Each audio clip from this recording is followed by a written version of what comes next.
Small business owners, what's your best the tables have turned moment? I poured my life savings into opening a small bookstore. It was my dream, a cozy little shop in a quiet neighborhood. The dream turned into a nightmare because of one man, Mr. Henderson, my next-door neighbor. He was a retired lawyer with too much time on his hands and a deep-seated hatred for, well, everything, from day one. He made it his mission to shut me down. He complained about the excessive foot traffic on the sidewalk.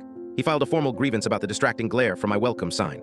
He used every obscure local ordinance he could find to harass me, sending certified letters citing violations like my flower pots being 2 inches too close to the property line. It was death by 1,000 paper cuts. I was drowning in legal warnings and fines. Barely keeping my head above water, I tried talking to him, reasoning with him, but his eyes were cold and empty. "The rules are the rules," he'd say with a smirk. "Perhaps you're not cut out for business." The breaking point came when he discovered an old zoning law from the 1950s that prohibited commercial properties from having awnings that extended more than 4 feet. My awning was 4 feet and 6 inches. The city sent me a notice. I had 30 days to remove it or face a $5,000 fine. That awning was my biggest expense after the inventory. I couldn't afford to replace it. That night, I couldn't sleep. I just kept thinking. The rules are the rules. If he wanted to play by the rules, then we would play by all of them. I spent the next 3 weeks at the county records office, not looking at zoning laws, but at historical preservation codes. His house, like many in the neighborhood, was in a designated historic district, which came with its own incredibly strict set of rules. And I hit the jackpot. His modern vinyl windows, illegal. The satellite dish on his roof, illegal. The concrete patio he poured last summer, a massive violation of the original property footprint.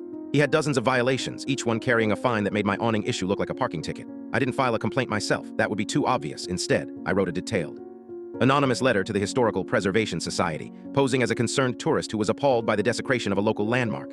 I included photos, plat maps, and citations of the specific codes he was violating. 2 weeks later, I was sitting on a stool behind my counter when I saw it. A city inspector's truck pulled up in front of Mr. Henderson's house, then another, and another. A team of them spent the entire day walking his property with clipboards and measuring tapes. Mr. Henderson stood on his porch, his face turning from red to purple. He was served with a massive stop work order and a list of fines totaling over $80,000, not to mention the cost of undoing all his improvements. He had to rip out his patio, replace every single window with historically accurate wood frame models, and remove the dish. He put his house on the market a month later. I kept the